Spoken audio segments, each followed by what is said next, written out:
কখনো মাঠের লাইট বন্ধ করে, কখনো ট্রেনিং গ্রাউন্ডের জন্য টাকা দাবি করে ফের একবার নিচু মনের পরিচয় দিয়েছে ভারত। প্রথম দিন থেকে বাংলাদেশকে হারাতে একের পর এক বাধা সৃষ্টি করছে ভারত। এত সব প্রতিবন্ধকতাকে পাশ কাটিয়ে প্রস্তুত হচ্ছে বাংলাদেশ। অতীতের পরিসংখ্যান ভুলে সবকিছুর জবাব মাঠে দিতে চান জামাল হামজারা। আজ থেকে প্রায় ৩০ বছর আগে সাফ গেমের ফাইনালে উঠেছিল ভারত বাংলাদেশ। ফাইনালে ম্যাচটি ছিল তৎকালীন মাদ্রাসের জওহরলাল নেহরু স্টেডিয়ামে। ৯০-এর দশকে বাংলাদেশ ক্রিকেটের ক্রেজ না থাকলেও ফুটবলের ক্রেজ ছিল আকাশ ছোঁয়া। হাই ভোল্টেজ এই ম্যাচ সবার দেখার সুযোগ না থাকলেও বাংলাদেশের কোটি কোটি ফুটবল প্রেমী বসে পড়েন রেডিওর কাছে। আর এই ফাইনাল ম্যাচের আগে নিরাপত্তার অজুহাত দেখিয়ে ২ কিলোমিটার আগে ফুটবলারদের বাস থেকে নামিয়ে দেয় ভারত। ম্যাচের আগে ভারী ব্যাগ নিয়ে বাংলাদেশের ফুটবলাররা হোটেলে আসেন ২ কিলোমিটার হেঁটে। এখানেই শেষ নয়, যে ম্যাচ হওয়ার কথা ছিল ৪ ঘন্টা পরে, সেই ম্যাচ আয়োজক ভারত এগিয়ে আসে ৪ ঘন্টা আগে। ফলে পর্যাপ্ত বিশ্রামেরও সুযোগ পায়নি বাংলাদেশ। আর এই দীর্ঘ ক্লান্তি দিয়ে ফাইনালে ভারতের বিরুদ্ধে নামতে হয়েছিল মনে মুন্নাদের। এই ঘটনা শুধু ১৯৯৫ সালেই নয়, বাংলাদেশের বিরুদ্ধে প্রায় প্রতিটি ম্যাচে এভাবেই অসহযোগিতা করে এসেছে ভারত। বরাবরের মতো এবারও এশিয়ান কাপ বাছাই পর্বের ম্যাচকে ঘিরে নোংরামি শুরু করেছে সুনীল ছেত্রীর দেশ। আগামী ২৫ মার্চ অনুষ্ঠিত হবে বহু কাঙ্ক্ষিত এই ম্যাচটি, যেখানে বাংলাদেশের জার্সি পরে প্রথমবারের মতো খেলতে নামবেন ইংলিশ প্রিমিয়ার লিগ খেলা ফুটবলার হামজা চৌধুরী। এই ম্যাচটি খেলতে আগেই শিলং গিয়ে পৌঁছেছে বাংলাদেশ জাতীয় ফুটবল দল। ঢাকা থেকে কলকাতা হয়ে শিলং পৌঁছায় হামজা চৌধুরীরা। তবে অভিযোগ উঠেছে, শিলংয়ে এসে পদে পদে ভোগান্তির শিকার হতে হচ্ছে বাংলাদেশ দলের ফুটবলারদের। হোটেল, মাঠ, অনুশীলন সুবিধা কোনো কিছুই ঠিক নেই। সব জায়গাতেই স্বাগতিকদের পক্ষ থেকে অসহযোগিতা করা হচ্ছে বলে অভিযোগ উঠেছে। বিশেষ করে অনুশীলন মাঠ নিয়ে অসন্তোষ দেখা গেছে বাংলাদেশ দলের কোচ হ্যাভিয়ার ক্যাবারের মধ্যে। জয়ের জন্য তার দরকার একটি ভালো মাঠে নিবিড় অনুশীলন। সেই কাঙ্ক্ষিত মাঠটি পাচ্ছে না বাংলাদেশ কোচ ক্যাবারার চেয়েছিলেন ফুটবলারদের নিয়ে ম্যাচ ভেন্যু জওহরলাল নেহরু স্টেডিয়ামে অনুশীলন করতে, কিন্তু সেখানে অনুশীলনের অনুমতি মেলেনি। নিয়ম অনুযায়ী নেহরু স্টেডিয়ামে অনুশীলনের অনুমতি মিলবে ম্যাচের আগের দিন। ফলে বাংলাদেশ দলকে অনুশীলনে পাঠানো হয় শহরের নর্থ ইস্টার্ন হিলস বিশ্ববিদ্যালয় মাঠে। এই মাঠের অবস্থা কাবাডি খেলার জন্য উপযুক্ত হলেও এই মাঠে কোনোভাবে আন্তর্জাতিক মানের ফুটবলারদের জন্য উপযুক্ত নয়। মাঠের কোথাও উঁচু, কোথাও নিচু।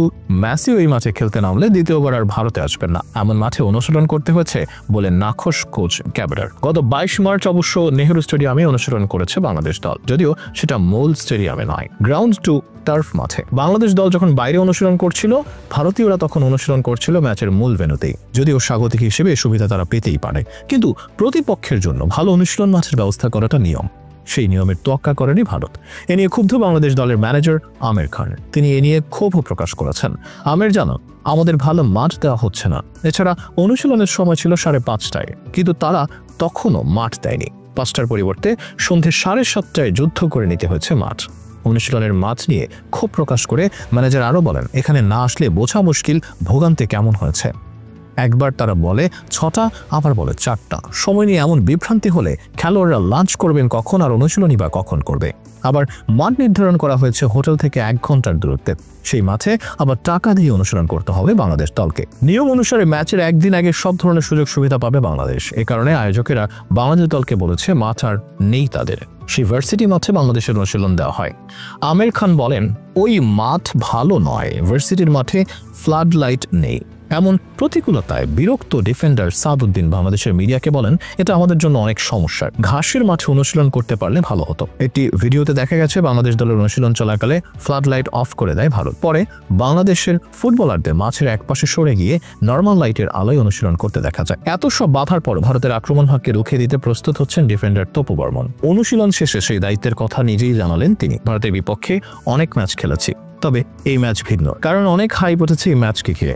দেশের ফুটবল সমর্থকরা সবাই তাকিয়ে আছে এই ম্যাচের দিকে। বড় দায়িত্ব থাকবে আমার উপর। গোল হজম না করাই থাকবে লক্ষ্য। পাশাপাশি সঙ্গে দলকে উজ্জীবিত করতে হবে। লক্ষ্য থাকবে আমার সঙ্গে যে ৩ জন থাকবেন তাদের নিয়ে একটা ভালো ফাইট দেওয়ার এবং গোল হজম না করা। প্রতিপক্ষ ভারতের ফুটবলারদের নিয়ে তপু জানান, ভারত সবসময় ভালো দল। ISL এ তাদের ফুটবলাররা খেলে থাকে, বদলি খেলোয়াড়রাও ভালো। তবে সুনীল ছেত্রী অবসর নেওয়ার পর থেকে ভারত আর ম্যাচ জেতেনি। আমরা বুঝতেই পারছি ভারতীয় দলে সুনীল ছেত্রীর গুরুত্ব কতটা। সে ফেরার পর আবার ভারত ম্যাচ জিতেছে। আমাদের সুনীলকে নিয়ে বাড়তি পরিকল্পনা রাখতেই হবে। দলের নতুন সুপারস্টার হামজা চৌধুরীকে নিয়ে বেশ উৎফুল্ল তপু বর্মন। হামজা আমাদের প্রত্যেকের সঙ্গে বেশ ভালোভাবে মিশেছে।